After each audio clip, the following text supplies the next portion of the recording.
A cada estação do ano, a indústria da moda sugere suas tendências, cores, que estão aliadas a texturas, a tipos de tecidos, a tipos de indumentárias e acessórios e assim por diante. Elas se valem também do marketing para ditar uma tendência. Os jovens também, muitas vezes, seccionados em chamadas tribos urbanas, como por exemplo, já aconteceu nos anos 90, como aqui os exemplos são os metaleiros, os hips, punks, grunges, funkeiros e assim por diante, tem um tipo de roupa que lhe coloca num certo grupo social. A Zuzu Angel foi uma estilista brasileira que era muito conhecida na sua época e em 1971, quando ela foi fazer uma coleção de moda nos Estados Unidos, ela estava muito agoniada por conta do desaparecimento do seu filho, o Stuart Angel. E ela fez um vestido que a princípio ela estava pensando em coisas alegres, em casas, em flores, pensando em um bordado quase infantil e por conta do desaparecimento do Stuart, ela começou a bordar, por exemplo, tanques de guerra e soldados e caps e acessórios que lembram sessões militares. Essa coleção, na época, não foi publicizada aqui no Brasil. Nós estávamos numa ditadura. E, posteriormente, soube-se que o seu filho, o Stuart Angel, tinha sido assassinado pela ditadura. Então, é uma forma que a moda encontrou de um protesto político. O design de adereços é um tipo de seção da moda. Então, aqui o exemplo é da Anita Quancha, que desenha acessórios que lembram uma tradição africana.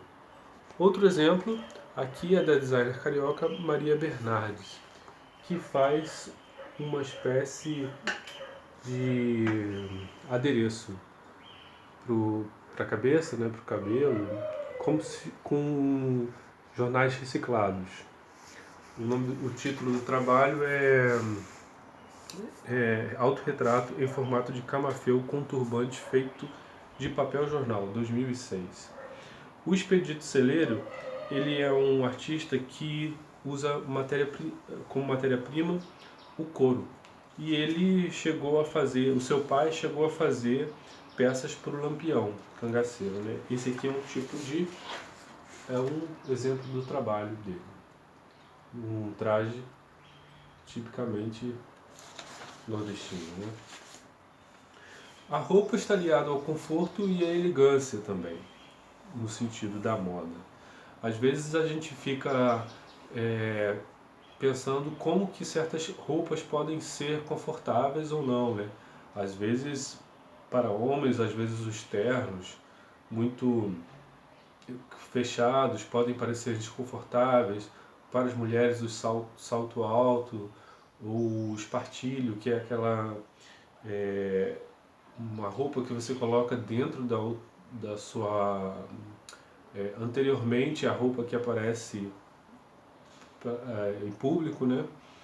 Para ela fazer um formato mais fino da sua cintura.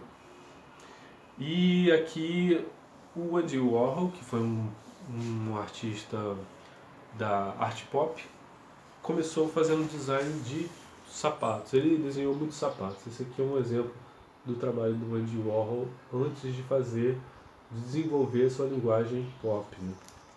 E aqui é um espartilho, uma espécie de trabalho de arte também, mas que o estilista fez para que se colocasse em cima da roupa.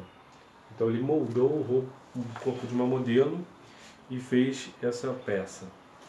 O Flávio de Carvalho foi um artista considerado o primeiro performer brasileiro.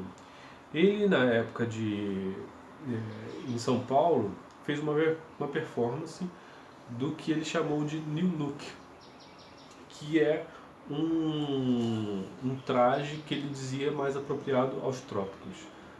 Nós estamos em 1956. A maioria dos homens usava terno ou paletó, calça comprida e assim por diante. E ele fez um desfile, uma espécie de desfile no centro de São Paulo.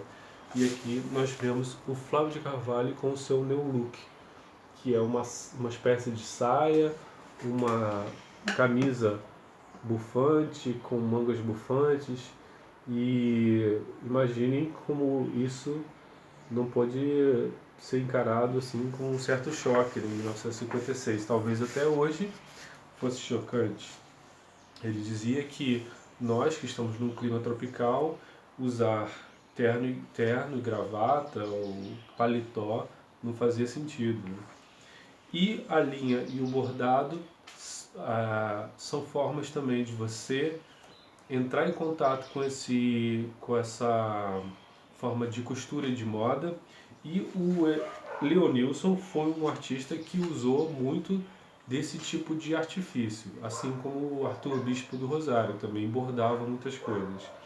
E o Leonilson tem uma questão assim muito interessante, ele faz coisas muito simples e emocionais, singelas. Esse aqui é o Pescador de Pérolas, Ruínas, Templos, um bordado do Leonilson.